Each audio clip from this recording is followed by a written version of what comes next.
کریم بسم اللہ الرحمن الرحیم انا انزلناه فی لیلۃ القدر وما ادراک ما لیلۃ القدر لیلۃ القدر خیر من الف شہر عن ابن عمر رضی اللہ تعالی عنہ قال کان رسول اللہ صلی اللہ علیہ وسلم یعتکف العشر الاواخر من رمضان صدق اللہ العظیم۔ انتہائی واجب الاحترام بھائیوں، دوستوں اور بزرگوں، عزیز طلبہ، اعتکاف کے حوالے سے انشاءاللہ ہماری یہ مختصر نشست ہوگی۔ کچھ چیزیں تو اعتکاف کے حوالے سے جمعے کے خطبے میں نے ذکر کر دی ہیں، لیکن کچھ بنیادی مسائل ہوتے ہیں اور وہ خاص طور پہ ایسی جو مجالس ہوتی ہیں اس میں بیان کی جاتی ہیں تاکہ توجہ کے ساتھ آپ سنیں بھی۔ اگر کسی کو سمجھ نہ آئے وہ پوچھ بھی سکتا ہے۔ جمعے میں عموماً سوال و جواب کی نشست ہوتی نہیں ہے۔ سب سے پہلی چیز ہے کہ اعتکاف کے لفظی معنی کیا ہیں، لغوی معنی بھی کہا جاتا ہے یا لفظی معنی کیا ہے۔ تو اعتکاف کے لغوی معنی ہیں ٹھہرنا، کسی جگہ پہ رک جانا، کسی جگہ ٹھہر جانا۔ قرآن کریم میں بھی اسی معنی کے اندر یہ لفظ آ چکا ہے، حدیث میں بھی موجود ہے۔ اور شریعت کی اصطلاح میں اعتکاف کہا جاتا ہے دنیا کے سارے کام چھوڑ کے، سارے دندے چھوڑ کے اللہ سبحانہ و تعالیٰ کے گھر کے اندر آ کے وہاں پہ ٹھہر جانا، یہ اعتکاف کی اصطلاحی تعریف ہے۔ دنیا کے سارے کام چھوڑ کے اللہ کے گھر میں آ کے بیٹھ جانا، یہ اعتکاف ہے۔ اب یہ اعتکاف 5 منٹ کے لیے بھی ہو سکتا ہے، 10 منٹ کے لیے بھی ہو سکتا ہے، 1 دن کے لیے، 2 دن، 10 دن، زیادہ بھی ہو سکتا ہے۔ تو اسی وجہ سے اعتکاف کی 3 قسمیں بن جاتی ہیں۔ ایک کو کہا جاتا ہے نفلی اعتکاف۔ نفلی اعتکاف تو یہ ہے کہ جس وقت آپ مثلا جمعے کی نماز کے لیے آ گئے، ظہر کی نماز کے لیے آ گئے، مسجد میں داخل ہوتے ہی آپ نے نیت کر لی کہ میں جب تک اس مسجد میں رہوں گا میں اعتکاف کی نیت کرتا ہوں۔ اب آپ آئے، اپنے جمعے کی نماز پڑھی، ظہر پڑھی، تلاوت کی یا آپ نے آرام کیا، تو آپ کو اعتکاف کا ثواب برابر ملتا رہا۔ نماز کا ثواب الگ، قرآن کی تلاوت کا ثواب الگ، دیگر جو آپ نے عبادت کی اس کا ثواب الگ، لیکن چونکہ آپ کی نیت اعتکاف کی تھی تو اعتکاف کا ثواب الگ ملے گا۔ یہ نفلی اعتکاف ہے، 1 گھنٹے کا بھی ہو سکتا ہے، 5 منٹ کا بھی، کم یا زیادہ بھی۔ دوسری قسم ہے اعتکاف کی، اعتکاف سنت۔ سنت اعتکاف یہ رمضان المبارک کے آخری عشرے کا ہوتا ہے، اور یہ سنت اعتکاف 20 رمضان المبارک کے غروب آفتاب سے پہلے یعنی عصر کی نماز کے بعد سے شروع ہو جاتا ہے، اور جب عید کا چاند نظر آ جائے تو یہ سنت اعتکاف مکمل ہو جاتا ہے۔ یہ 10 دن یا 9 دن بنتے ہیں، آخری عشرہ ہوتا ہے، عشرہ 9 یا 10 کو کہا جاتا ہے۔ تو اگر 29 پہ چاند نظر آ گیا پھر بھی آپ کو عشرہ اعتکاف کا ثواب مل گیا، اور اگر 30 پہ نظر آیا تو پھر بھی۔ عید کی رات یعنی مغرب کی نماز کے بعد آپ اپنے گھر جا سکتے ہیں، آپ کا سنت اعتکاف مکمل ہو جائے گا۔ تیسری قسم ہے اعتکاف کی، اعتکاف واجب۔ واجب اعتکاف کا مطلب یہ ہے کہ کوئی شخص یوں کہہ دے میرا فلاں کام ہو گیا، میں 1 دن اعتکاف کروں گا یا 2 دن یا 3 دن اعتکاف کروں گا۔ اب یہ منت ہے یا نظر ہے تو ایسا اعتکاف یہ واجب ہو جاتا ہے، ضروری ہو جاتا ہے۔ اور ایسے اعتکاف کے لیے روزہ بھی ضروری ہے، اگرچہ اس نے روزے کی نیت نہیں کی، صرف نیت کی میں 1 دن کا اعتکاف کروں گا، تو اب اس کے لیے ضروری ہے کہ وہ 1 دن مکمل یعنی مغرب سے پہلے وہ مسجد میں آ جائے، وہ رات بھی مسجد میں گزارے، دوسرا دن بھی گزارے، اور ساتھ روزہ بھی رکھے گا، تب اس کی یہ نظر اور منت پوری ہوگی، وگرنہ پوری نہیں ہوگی۔ آگے اعتکاف کے فضائل ہیں، بہت سارے ہم نے پڑھ لیے۔ چلیں یہ حضرت عبداللہ ابن عباس رضی اللہ تعالیٰ عنہما کی روایت جو ہم نے جمعے میں نہیں پڑھی، نہیں سنی، سنن ابن ماجہ کی روایت ہے، آپ صلی اللہ علیہ وسلم نے فرمایا جو معتکف ہے، اعتکاف میں بیٹھنے والا، وہ گناہوں سے رکا رہتا ہے اور اسے ان نیکیوں کا ثواب جنہیں وہ نہیں کر سکتا، نیکیاں کرنے والوں کی طرح اس کو اجر و ثواب ملتا رہتا ہے۔ جنازے پہ نہیں جا سکتا، کسی کی عیادت کے لیے نہیں جا سکتا، کسی کا اور کوئی کام نہیں کر سکتا، لیکن مسجد میں بیٹھا ہوا ہے، ان تمام کاموں کا ثواب مل رہا ہے۔ سنت اعتکاف آخری عشرے کا، اس کی ایک فضیلت کہ جس شخص نے دین کی عبادت سمجھ کے، ثواب کی نیت کے ساتھ، یقین کے ساتھ اعتکاف کیا، اللہ تعالیٰ اس کے گزشتہ تمام صغیرہ گناہ معاف فرما دیتے ہیں، سارے چھوٹے گناہ معاف ہو جاتے ہیں۔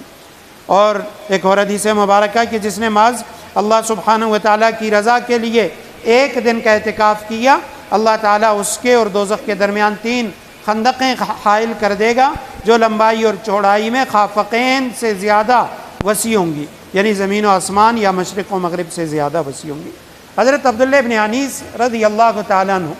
یہ مدینہ منورہ سے باہر رہا کرتے تھے ایک دیہات میں، اور ان کی عادت مبارکہ یہ تھی وہ 23 رمضان المبارک کی شب مسجد نبوی میں اعتکاف کے لیے آتے، عصر کے بعد آ جاتے، اپنی سواری باہر باندھ دیتے اور رات اور دن کا اعتکاف کر کے جب 23 رمضان کا دن گزر جاتا، 24ویں شب آتی تو واپس چلے جاتے۔ تو اس سے یہ پتہ چلتا ہے کہ یعنی ایک شخص اگر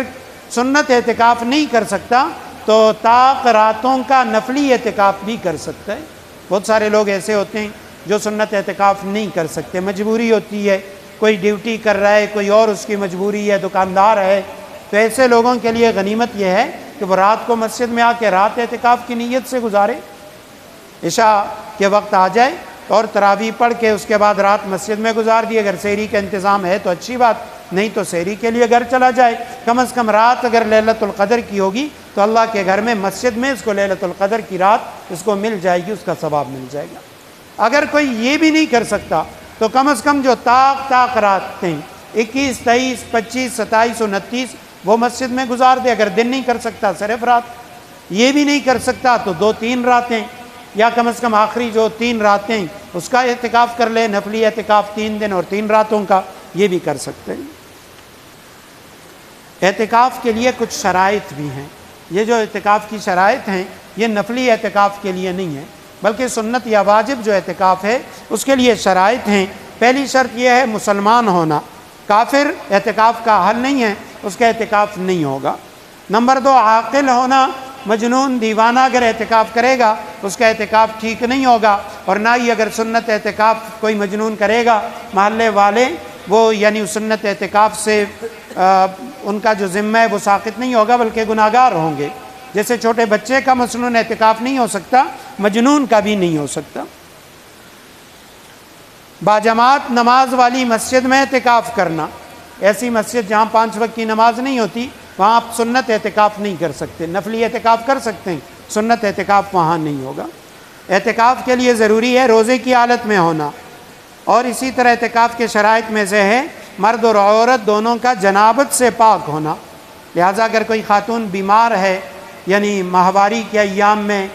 جو حیض و نفاس ہے ان دنوں کے اندر کسی خاتون کا اعتکاف ٹھیک نہیں ہے۔ اگر اعتکاف پہ بیٹھی اس کے بعد اس کو مینسز لائق ہو گئے اس کا اعتکاف ٹوٹ جائے گا۔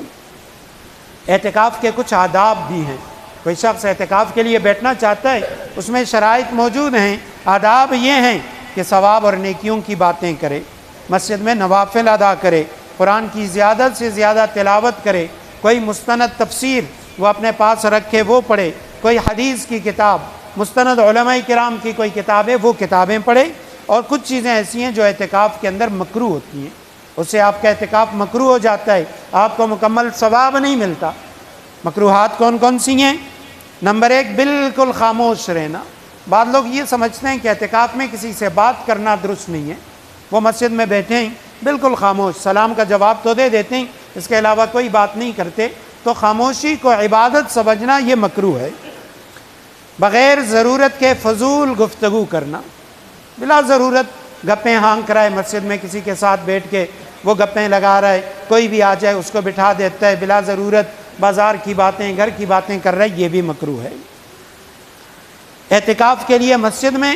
بڑی جگہ گھیر لینا، کوئی شخص ہے وہ اگر مسجد میں اعتکاف کر رہا ہے، اب اس نے کیا کیا 2-3 بندوں کی جگہ اپنے لیے گھیر لی کہ بھئی یہاں میرا بستر بھی پڑا ہوگا، فلاں چیز بھی ہوگی، فلاں بھی ہوگی، یہ بھی مکروہ ہے۔ ویسے ضرورت کی چیز ضرورت جتنی جگہ وہ رکھ سکتا ہے۔ نبی کریم رؤوف الرحیم صلی اللہ علیہ وسلم جب اعتکاف فرمایا کرتے تھے تو مسجد نبوی کے اندر جو استوانہ توبہ ہے، استوانہ توبہ کا دوسرا نام استوانہ ابو لبابہ بھی ہے، استوانہ ستون کو کہتے ہیں عربی میں، تو چونکہ نام پڑ گیا استوانہ، وہ ستون کا نام ہے ستون توبہ، جہاں حضرت ابو لبابہ انصاری رضی اللہ تعالیٰ عنہ نے اپنے آپ کو باندھا تھا، اور پھر ان کی توبہ قبول ہوئی تھی۔ تو اس لیے ابو لبابہ کا ستون یا توبہ کا ستون اسے کہا جاتا ہے۔ بعد میں اس کا نام پڑا استوانہ سریر، چارپائی والی ستون۔ اب یہ جو ستون ہے یہ جہاں حضرت ام عائشہ صدیقہ رضی اللہ تعالیٰ عنہ کا حجرہ تھا، جہاں آج کل نبی کریم صلی اللہ علیہ وسلم کا روضہ ہے، تو یہ جو روضے کی مغربی جانب ہے جہاں سے لوگ داخل ہوتے ہیں سلام کے لیے، جو لوگ گئے حج یا عمرے کے لیے ان کو پتہ ہے، تو جہاں سے ہم سلام کے لیے داخل ہو کے جاتے ہیں نبی کریم صلی اللہ علیہ وسلم کے روضے کی طرف، بلکہ اور آسان کر کے بتاؤں جہاں ریاض الجنہ ہے، یہ جو ریاض الجنہ والا طرف ہے نبی کریم صلی اللہ علیہ وسلم کے روضے کا، وہ جو جنگلہ لگا ہوا ہے، اس جنگلے کے ساتھ متصل یہ ستون ہے۔ استوانہ توبہ ابو لبابہ یا سریر اس کو کہا جاتا ہے۔ نبی کریم صلی اللہ علیہ وسلم جب اعتکاف کے لیے بیٹھتے تو وہاں پہ پردہ لگاتے اور اپنی چارپائی کو بچھا دیتے تھے، وہیں پہ آپ صلی اللہ علیہ وسلم کی چارپائی ہوتی۔ اس لیے علماء نے لکھا اگر کوئی شخص وہ زمین پہ نہیں لیٹ سکتا، بیمار ہے، وہ اگر اعتکاف میں بیٹھنا چاہتا ہے تو چارپائی بھی مسجد میں رکھ سکتا ہے، پاک چارپائی ہو، اپنے جہاں اس نے چادریں لگائی ہیں اس کے اندر رکھ کے اسی پہ سوئے۔ اعتکاف میں غیبت کرنا یہ مکروہات میں سے، جھوٹ بولنا گناہ ہے، عام ویسے بھی گناہ ہے، اعتکاف کے اندر زیادہ گناہ ہے، جھوٹی قسمیں کھانا اور اسی طرح کسی کو نقصان پہنچانا، کسی کے عیب تلاش کرنا، یہ تمام وہ چیزیں ہیں جو اعتکاف کے اندر مکروہ ہیں۔ چونکہ ہم نے یہ پڑھ لیا کہ اعتکاف کے لیے ایسی مسجد ضروری ہے جہاں آپ سنت اعتکاف کریں گے جس میں 5 وقت کی نماز ہوتی ہو، وہاں آپ اعتکاف کر سکتے ہیں۔ جیسے خاتون گھر کے جس کمرے میں اعتکاف کر رہی ہے وہ اس کمرے کے اندر گھوم سکتی ہے، صوفے پہ بیٹھے، بیڈ پہ بیٹھے، کمرے کے اندر نیچے فرش پہ بیٹھے، لیکن کمرے سے باہر نکلنا اس کے لیے جائز نہیں۔ اسی طرح مرد حضرات جو مسجد میں اعتکاف کر رہے ہیں وہ مسجد میں جہاں چاہیں بیٹھ سکتے ہیں، اٹھ سکتے ہیں، لیٹ سکتے ہیں، نماز پڑھ سکتے ہیں، لیکن مسجد کے حدود سے باہر نہیں جا سکتے۔ اب مسجد کے حدود کیا ہیں؟ مسجد کے حدود ہر وہ جگہ جہاں پہ سجدہ نہیں ہوتا وہ مسجد کے حدود نہیں ہیں، وہاں اگر معتکف جائے گا اس کا اعتکاف ختم ہو جائے گا۔ مثلا دیکھیں ابھی ہماری بہت بڑی مسجد ہے اور جمعے کے دن باہر صحن کے اندر بھی لوگ کھڑے ہو جاتے ہیں، وہ پیچھے تک نماز ہوتی ہے، تو اب اگر کوئی شخص اس کونے میں اعتکاف کر رہا ہے وہ اس پورے حال کے اندر گھوم پھر سکتا ہے، بیٹھ سکتا ہے، اٹھ سکتا ہے، باہر برآمدے میں جہاں جائے وہ بیٹھ سکتا ہے، لیٹ سکتا ہے، تلاوت نماز کر سکتا ہے، باہر جو صحن ہے وہاں جائے، یہ جو سائیڈ ہیں یہاں پہ جائے، یہ جو جنگلے کا دائیں طرف ہے وہاں جائے، ان تمام جگہوں میں جا سکتے ہیں، چونکہ یہاں پہ بعض اوقات صفیں بن جاتی ہیں، نمازی کھڑے ہو جاتے ہیں، لیکن یہاں یہ سائیڈ پہ جو وضو خانے وہاں چونکہ جماعت نہیں ہوتی، کبھی نماز نہیں پڑھی گئی اور نہ پڑھی جائے گی، وضو کی جگہ ہے یا باتھ روم ہے، وہ سامنے وضو خانے اوپر جہاں یہ سیٹیں بنی ہوئی ہیں، جہاں اوپر یہ ٹائل لگے ہوئے ہیں، وہ جگہ وہاں سجدہ نہیں ہوا، نہ کبھی ہوگا، یہ مسجد سے باہر ہیں۔ اسی طرح یہ درمیان میں جو نہر ہے، یہ جو جنگلہ لگا ہوا ہے، وہاں چونکہ سجدہ نہیں ہوتا، یہ مسجد کے حدود سے باہر ہے، دائیں بائیں جگہ مسجد ہے لیکن یہ جنگلہ مسجد نہیں ہے۔ یہ ہمارے مسجد کے ساتھ قاری صاحب کا جو کمرہ ہے، چونکہ وہاں پہ جماعت نہیں ہوتی اس لیے وہ مسجد سے باہر، بچوں کی درسگاہ مسجد سے باہر، ہماری یہ سیڑھیاں ہیں دونوں جانب یہ مسجد کے حدود سے باہر ہے۔ تو لہٰذا اگر کوئی معتکف ان کمروں میں جائے گا، وضو خانوں میں جائے گا بلا ضرورت یا سیڑھیوں سے اوپر جائے گا، اس کا اعتکاف ٹوٹ جائے گا۔ یہاں تک علماء نے لکھا چونکہ اعتکاف کا ثواب بہت زیادہ ہے، اور ثواب اس لیے زیادہ ہے پابندیاں زیادہ ہیں۔ اب کھانے سے پہلے ہاتھ دھونا سنت ہے، کھانے کے بعد ہاتھ دھونا سنت ہے، لیکن معتکف وہ ہاتھ دھونے کے لیے مسجد کے حدود سے باہر نہیں جا سکتا۔ ہمارے ہاں تو الحمدللہ آسانی ہے، کوئی جا کے اگر وہاں بیٹھے نیچے اس نہر کے اندر ہاتھ دھو سکتا ہے، لیکن باقی مساجد میں اگر ایسی جگہ جیسے وضو خانہ وہاں جانا پڑے گا تو یہ صرف ہاتھ دھونے کے لیے وہاں جائے گا، اس کا اعتکاف ٹوٹ جائے گا، یہ نہیں جا سکتا۔ غسل کے لیے نہیں جا سکتا، جو واجب غسل نہ ہو، واجب غسل ہے تو جا سکتا ہے، نہا سکتا ہے، لیکن باقی سنت غسل کے لیے جمعے کا دن ہے یہ وہاں نہیں جا سکتا۔ ہاں اگر کسی نے سنت غسل کرنا ہے اتنا کر سکتا ہے کہ جتنے دیر میں وضو کرتے ہیں، وضو کی ضرورت ہے، چلا جائے جلدی سے، جتنے دیر میں وضو کرتے ہیں یہ غسل کر کے اور فوراً مسجد میں آ جائے۔ یا اگر اسے غسل کی ضرورت ہے یا وہ سنت غسل کرنا چاہتا ہے مسجد کے حدود میں جہاں بالکل آخری کونا ہو، وہاں بیٹھ کے کوئی ٹب وغیرہ رکھ کے اس میں نہائے تاکہ پانی مسجد سے باہر جائے۔ یہاں تو نہیں ہے، باقی بھی ہو سکتے ہیں ایسی مساجد ہوں جہاں نیچے آپ کھڑے ہوں وہ مسجد ہو اور جہاں پانی گر رہا ہے وہ مسجد نہ ہو، ایسی جگہ پہ آپ وضو بھی کر سکتے ہیں، غسل بھی کر سکتے ہیں، ہاتھ دھونے کی ضرورت ہے، واش بیسن لگا ہوا ہے یا نل کا لگا ہوا ہے، وہاں آپ ہاتھ بھی دھو سکتے ہیں۔ یہ اعتکاف کے حوالے سے چند ضروری بنیادی چیزیں تھیں